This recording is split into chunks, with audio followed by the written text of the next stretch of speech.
بسم اللہ الرحمن الرحیم۔ السلام علیکم ناظرین، امریکہ نے پاکستان پر ایک بار پھر الزام لگایا ہے کہ امریکہ کو پاکستان کی فضائی حدود تک رسائی حاصل ہے۔ اس حوالے سے پاکستان کا کیا ری ایکشن ہے اور روس نے پاکستان کو کیا پیغام بھجوایا ہے، آپ کو ساری ڈیٹیلز دیں گے۔ پھر آپ کو بتائیں گے کہ بھارت نے کشمیر میں کیا کیا مظالم کرنا شروع کر دیے ہیں اور ان مظالم کو دیکھتے ہوئے امریکہ نے بھارت کو کیا دھمکی دی ہے، کیا وارننگ دی ہے کہ بھارت اپنے پاؤں پر ہی کلہڑا مار رہا ہے۔ اور سب سے آخر میں ہم آپ کو بھارت اور چین کے حوالے سے کچھ امپورٹنٹ اپڈیٹس دیں گے۔ تو ڈیٹیلز میں جاتے ہیں، اس سے پہلے اگر ابھی تک آپ نے ہمارا چینل سچ ٹی وی سبسکرائب نہیں کیا تو اسے ابھی سبسکرائب کر لیں اور بیل آئیکن پر کلک کریں تاکہ ہماری آنے والی ویڈیوز آپ کو وقت پر ملتی رہیں۔ سب سے پہلے دنیا کے کونے کونے میں موجود تمام پاکستانیوں کو ایک بار پھر دلی مبارکباد۔ افغانستان کو ہم بی ٹیم نہیں کہہ سکتے، وہ بھارت سے اچھا کھیلا، وہ نیوزی لینڈ سے اچھا کھیلا اور کافی ٹف ٹائم دیا افغانستان نے پاکستان کو۔ اور اگر افغانستان یہ میچ جیت بھی جاتا تب بھی ہم خوش ہوتے، کیونکہ ہمارا برادر ملک ہے اور اتنا اچھا میچ کھیلا ہے۔ بھارت نے ایک بار پھر اس میچ کا فائدہ اٹھا کر پاکستان اور افغانستان کو آپس میں لڑانے کی کوشش کی، لیکن پاکستانیوں نے اتنے مثبت بیانات دیے، اتنی مثبت خواہشات تھیں ان کی کہ انہوں نے افغانیوں کے دل جیت لیے۔ حسن علی کو ہم اس میچ کا کریڈٹ دیں گے، جس طرح سے انہوں نے 18ویں اوور میں 4 چھکے مارے اور وہ میچ جو ٹف ہوتا ہوا نظر آ رہا تھا وہ بڑی آسانی سے جیت لیا۔ بھارت کہہ رہا تھا کہ ہم نے افغانی ٹیم کو ٹپس دی ہیں، لیکن وہ ٹپس انہوں نے خود اپنے لیے استعمال نہیں کی جب وہ پاکستان کے ساتھ میچ کھیل رہے تھے۔ اور بھارت ایسے پریٹینڈ کر رہا تھا جیسے افغانستان اور پاکستان کا میچ نہیں بلکہ بھارت اور پاکستان کا میچ ہے۔ اب آتے ہیں خبروں پر۔ سب سے پہلی خبر یہ ہے کہ امریکہ نے واشنگٹن نے کانگریس کو بریفنگ دیتے ہوئے کہا کہ پاکستان نے امریکہ کو فضائی حدود تک رسائی جاری رکھی ہوئی ہے۔ کچھ دن پہلے بھی امریکہ کی طرف سے ایک ایسی خبر آئی تھی کہ پاکستان کے ساتھ ہماری بات چیت چل رہی ہے، پاکستان ہمیں فوجی اڈے بھی دے سکتا ہے، ہمیں فضائی حدود تک رسائی بھی دے سکتا ہے، لیکن پاکستان کے دفتر خارجہ نے اس کا ری ایکشن دیا۔ انہوں نے اس خبر کی تردید کرتے ہوئے کہا کہ پاکستان وہ غلطیاں کبھی بھی نہیں دہرائے گا جو ماضی میں پاکستان نے کی تھی اور جس کی وجہ سے پاکستان کا آج یہ حال ہے۔ آج واشنگٹن کانگریس کو کہہ رہا ہے کہ پاکستان نے ہمیں اڈے تو نہیں دیے لیکن پاکستان کی فضائی حدود ہمارے استعمال میں ہیں۔ ابھی تک ہم نے استعمال نہیں کی لیکن ہمارا پاکستان کے ساتھ معاہدہ ہے اور اس کو ایکسٹینڈ کرنے کے لیے ہم پاکستان کے ساتھ بات چیت کر رہے ہیں۔ خدشات یہ پائے جا رہے ہیں کہ امریکہ پاکستان میں جو امن و امان کی صورتحال ہے اس کا فائدہ اٹھانا چاہتا ہے، عوام کو حکومت سے متنفر کرنا چاہتا ہے، کیونکہ امریکی افواج کی ایویکویشن کے دوران جو عمران خان کا رول رہا، جو انہوں نے ایبسولوٹلی ناٹ والا رویہ اپنایا ہوا تھا، اس سے عمران خان پاکستان میں ہیرو بن گئے تھے۔ تو امریکہ اس تاثر کو ختم کرنا چاہتا ہے۔ پھر پاکستان کے اندر بھی پروپیگینڈز کیے جا رہے ہیں، افواہیں پھیلائی جا رہی ہیں کہ سعودی عرب نے جو پاکستان کو $3 ارب دیے ہیں اور $1.2 ارب کا تیل دے گا، اس کی وجہ بھی یہ ہے کہ سعودی عرب نے پاکستان سے کہا ہے کہ امریکہ کے ساتھ تھوڑی نرمی کرو۔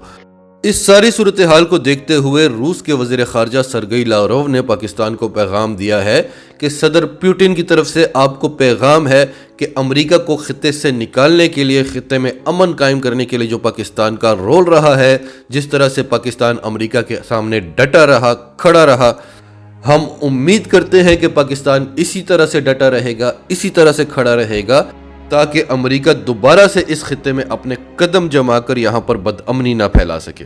حالانکہ روس وہ ملک ہے جس نے امریکہ سے خود کہا تھا کہ ہم آپ کو اڈے دیتے ہیں، لیکن امریکہ جانتا تھا کہ اگر روس میں اڈے بنا لیے تو پھر امریکہ اپنے مقاصد میں کامیاب نہیں ہو سکے گا، کیونکہ روس کے ساتھ ساری انٹیلیجنس شیئر کرنی پڑے گی۔ ناظرین، افغان جنگ میں عمران خان کا جو کردار رہا ہے، جس طرح سے عمران خان نے پوری دنیا کو آنکھیں دکھائی ہیں اور پہلی بار دنیا کے سامنے اصل حقیقت رکھی ہے، امریکہ کو ایکسپوز کیا ہے، پاکستان پر جو بدنامیوں کے داغ لگائے گئے تھے انہیں صاف کیا ہے، جو باتیں عمران خان نے اس جنگ کے شروع ہونے سے پہلے کی تھی، آج ساری دنیا کو وہ باتیں ماننی پڑیں۔ آج امریکہ نے عمران خان کی ایک اور بات مانی ہے کہ اگر ہم نے عمران خان کی یہ بات بھی مان لی ہوتی تو شاید آج یہ حالات نہ ہوتے۔ امریکہ کے جو خصوصی انوائے ہیں افغانستان کے لیے، زلمے خلیلزاد، جو بار بار پاکستان کے دورے بھی کرتے رہے، انہوں نے آج اس بات کا اعتراف کیا ہے کہ ہم نے اشرف غنی کو زور نہیں دیا تھا کہ وہ طالبان کے ساتھ مذاکرات کرے۔ عمران خان بار بار کہتے رہے کہ آپ طالبان کے ساتھ مذاکرات کریں، انہیں حکومت میں حصہ دیں۔ اس وقت اشرف غنی کی پاور تھی، امریکی افواج افغانستان میں موجود تھی، اگر آپ طالبان کو ساتھ بٹھاتے تو وہ آپ کی باتیں مان لیتے۔ لیکن جب امریکی افواج نکل رہی تھی، طالبان دھڑا دھڑ افغانستان میں قبضے پر قبضہ کرتے جا رہے تھے، تب آپ پاکستان کو کہتے ہیں کہ آپ طالبان کو منائیں، تو اب وہ ہماری بات کیوں مانیں گے؟ جب ہم نے آپ کو تب کہا تھا کہ طالبان سے بات کرو، تب اشرف غنی کہتا تھا کہ میں مر جاؤں گا لیکن میں طالبان سے بات نہیں کروں گا۔ بھارت بھی کسی صورت راضی نہیں ہوتا تھا طالبان سے بات کرنے پہ۔ بعد میں دونوں طالبان کے پیچھے پیچھے پھرتے رہے، ان کی منت سماجت کرتے رہے کہ ہمارے ساتھ بات کر لو۔ تو آج امریکہ سے زلمے خلیل زاد نے کہا ہے کہ اگر ہم عمران خان کی بات مان لیتے تو ہمیں یہ دن نہ دیکھنا پڑتا۔ اگلی خبر ہے، Jammu and Kashmir schools roads to be named after military personnel. جو بھارتی فوجی کشمیر میں لڑتے رہے، کشمیریوں کو مارتے رہے، ان کے ناموں پر اب کشمیر کے اسکولوں کا اور روڈوں کا نام رکھا جائے گا۔ کشمیر کو مکمل طور پر تبدیل کرنے کا پلان ہے۔ پہلے وہاں ہندوؤں کو آباد کرنے کی کوشش کی گئی، مسلمانوں کی نسل کشی کرنے کی کوشش کی گئی، پھر الیکشنز کے بہانے وہاں پر ایسی ڈویژنز کرنے کا پلان رکھتی ہے مودی سرکار، جس کی وجہ سے اگر کل کو اقوام متحدہ پلیبیسائٹ کروائے بھی تو کسی بھی ریجن میں مسلمانوں کی میجورٹی نہ ہو۔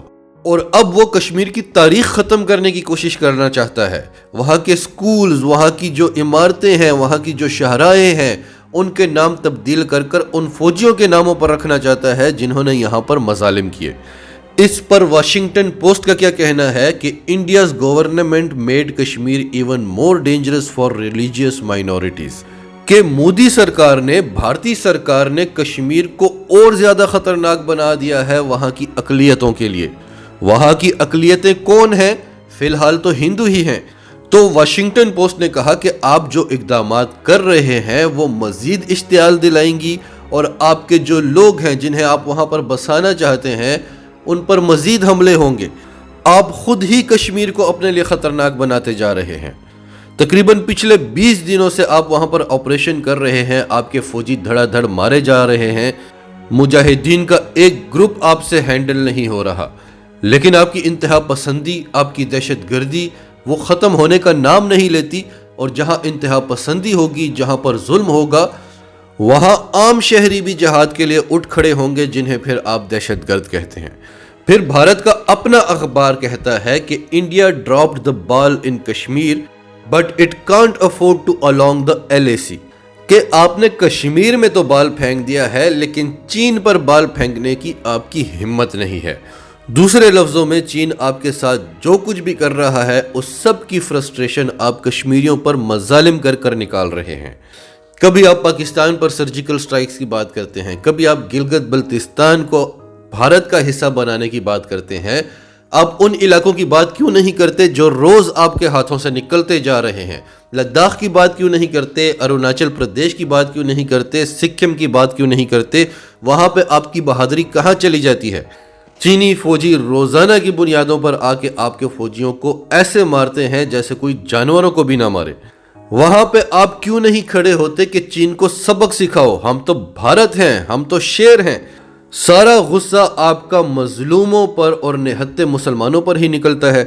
بنگلہ دیش میں ہندوؤں کو مارا جاتا ہے، اس میں بھی مودی کی ہی چالاکی ہوتی ہے، اس کا غصہ بھی آپ بھارت کے مسلمانوں پر نکالتے ہیں۔ تو یہ ہے آپ کی اصلیت، صرف مظلوموں پر آپ کا زور چلتا ہے، طاقتور کے سامنے آپ کا سر جھکا رہتا ہے۔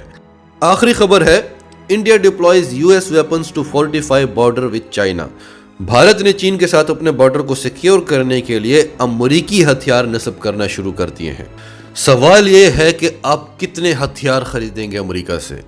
چین نے ابھی حال ہی میں ہائپر سونک میزائل بنا کر، ایریل وہیکل بنا کر امریکہ سمیت تمام عالمی طاقتوں کو پریشان کر دیا ہے۔ اس کے پاس ڈائریکٹ انرجی ویپنز ہیں۔ آپ کے رافیل جو ہیں ان کو بغیر نشانہ بنائے ہوا میں ہی ڈیٹ کر سکتا ہے۔ ڈائریکٹ انرجی ویپنز کے ذریعے آپ کے فوجیوں پر بغیر فائر کیے ہوئے ان کو نشانہ بنا سکتا ہے، ان کو معذور کر سکتا ہے۔ آپ کیا کبھی فرانس سے تھوڑے سے طیارے خرید کر چین کو آنکھیں دکھائیں گے؟ کبھی امریکہ سے منت سماجت کر کے پیسے دے کر اسلحہ خرید کر چین کو آنکھیں دکھائیں گے؟